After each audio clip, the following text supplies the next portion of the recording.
यहाँ एक गलियारा है जो सबके लिए नहीं था। यहाँ एक दीवार थी जाने का रास्ता बनाती हुई, जो जगह को दो हिस्सों में बांटती थी, एक आम लोगों के लिए और दूसरी पूजा के लिए। पूजा की जगह में दाखिल होते ही फातिमा कुछ अजीब सी चीज देखती हैं। उन्हें लगा जैसे कभी यहाँ अनगिनत मशालें और कुछ रस्मों के चलते आग जलाई गई होगी। माया में लोग मानते थे कि गुफाओं में ईश्वर रहते थे। माया प्रीस्ट्स खास धार्मिक छुट्टियों में यहाँ तीर्थ करने आते थे और नशीले पौधों को खाने के बाद देवताओं से बात करते थे। इस जगह टूटे मिट्टी के बर्तन बिखरे पड़े थे। यहाँ पर सेरामिक्स का ढेर है जिसे जानबूझकर तोड़ा गया था। माया लोग जब बलि देते थे तो उस दौरान वो बर्तनों को भी तोड़ दिया करते थे।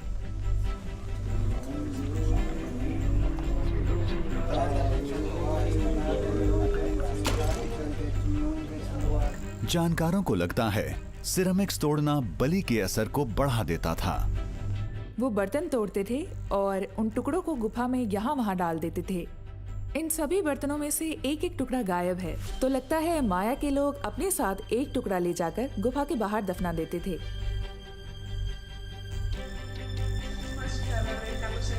टीम गुफा में और अंदर जाती है। माया प्रीस्ट्स यहां पहुंचने के लिए बेलों की रस्सियों पर निर्भर थे, लेकिन मॉडर्न क्लाइंबिंग गियर होते हुए भी फातिमा को अंदर पहुंचने में 3 घंटे लग जाते हैं। आखिरकार वो गुफा की सबसे पवित्र जगह पहुंचकर जमीन के नीचे एक हैरत अंगेज दुनिया देखती हैं। गुफा में कब्रगाह की दीवारें प्राचीन माया चित्रों से सजी थीं।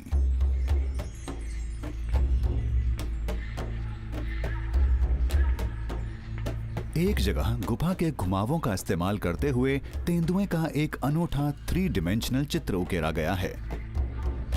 एक और चित्र एक भूत जैसे दिखते हुए तेंदुए को हिरन का शिकार करते दिखाता है। इस पेंटिंग में हैरान करने वाली चीज है, इसमें जो जीव दिखाए गए हैं वो आम शक्ल के नहीं हैं। ये तस्वीरें उन जीवों की हैं जो पाताल लोक में मौत की दुनिया में रहते थे। आप ये जो तेंदुए का शरीर देख रहे हैं, ये काफी कमजोर है। ऐसा लगता है कि इसने काफी दिनों से कुछ नहीं खाया। अगर आप ध्यान से देखेंगे तो इसके बीच में एक निशान है। हमें लगता है कि ये निशान इसलिए बनाया गया है ताकि पता चल सके कि ये बीमार है। फातिमा ने कई माया गुफाओं में कला का अध्ययन किया है, लेकिन इन जैसे चित्र कभी नहीं देखे। ये साफ तौर पर माया के हैं, पर इनका अजीबोगरीब अंदाज बताता है कि जिसने भी इन्हें उकेरा है वो दक्षिण की माया सभ्यता का हिस्सा नहीं रहा था। चित्रों के अंदाज की परख और पूजा की जगह में सिरेमिक की बलि बताती है कि म्यूरल्स करीब 100 बीसी के आसपास बनाए गए थे। इससे पता चलता है कि ये मेक्सिको में अभी तक खोजे गए माया के चित्रों में सबसे पुराने हैं।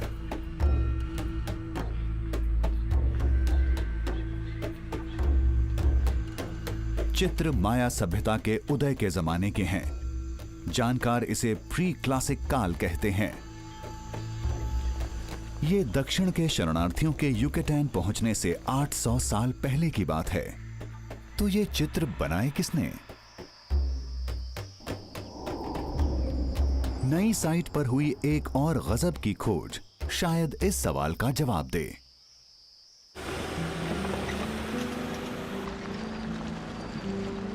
युकेटैन के आज के मेरिडा शहर के ठीक बाहर सड़कों के लिए हुई खुदाई इत्तेफाक से कई साइट्स उजागर कर रही है। आज तक 190 नए माया शहर दिखे हैं, जिनकी तादाद अभी बढ़ रही है।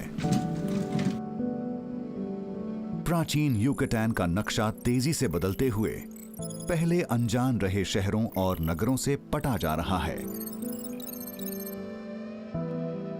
हमने पाया कि वहाँ बहुत सारे लोग थे, बहुत ज्यादा खेती होती थी और वहाँ बहुत कुछ हो रहा था, और जो भी हो रहा था बहुत तेजी से हो रहा था। हमें लगा यहाँ बस छोटे छोटे टीले हैं। देखा तो ये बहुत उलझा हुआ टाउन था और शायद यहाँ अर्बन सेंटर्स भी दिख जाएं।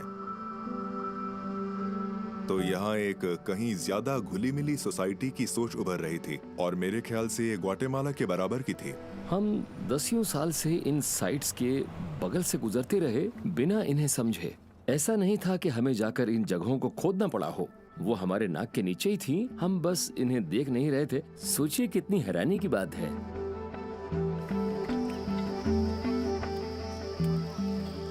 जॉर्ज बे और उनकी टीम कीविक में पिरामिड के बगल से पत्थरों को हटाने का अपना काम शुरू करती है।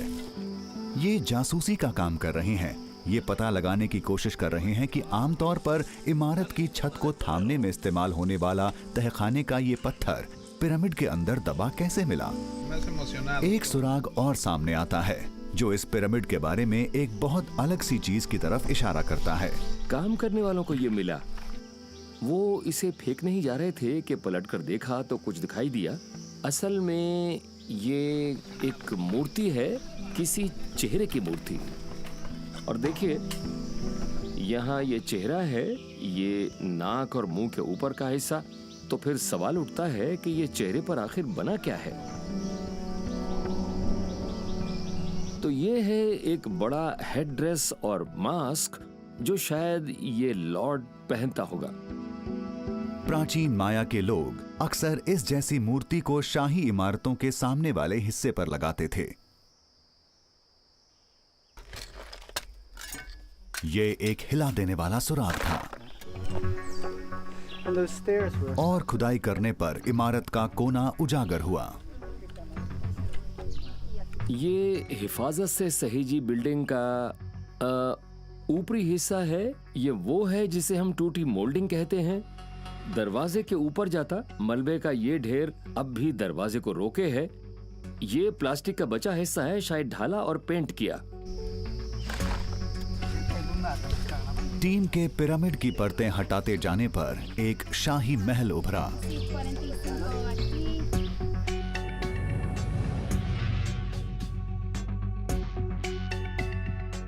इसमें 3 इमारतें हैं।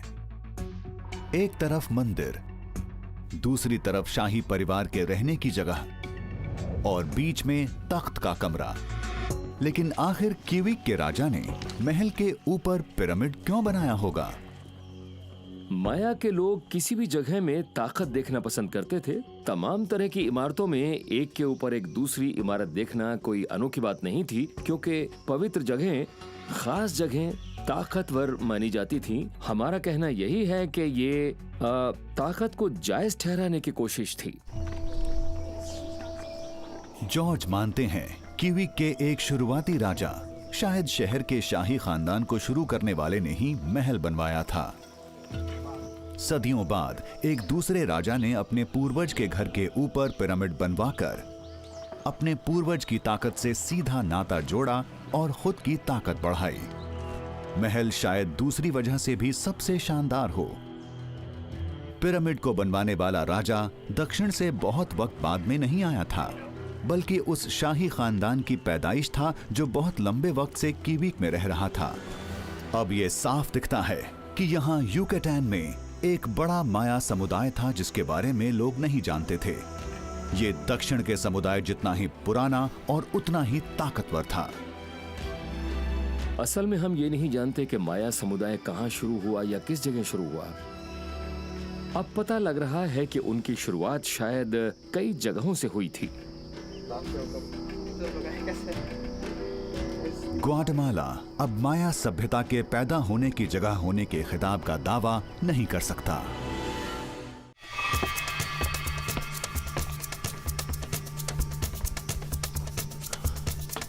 अब यह पक्का होने के बाद कि उत्तर में विशाल समुदाय था, कई सवाल खड़े होते हैं।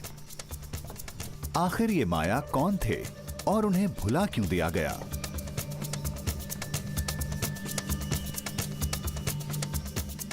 माया के बारे में सोचने वाला आम इंसान इन जबरदस्त शहरों को देखकर ये समझ नहीं पाता कि इनमें से हर शहर के पीछे कीविक जैसे दर्जनों बीच के आकार के शहर थे, जिनमें शायद 3 से 4 हजार लोग रहते थे।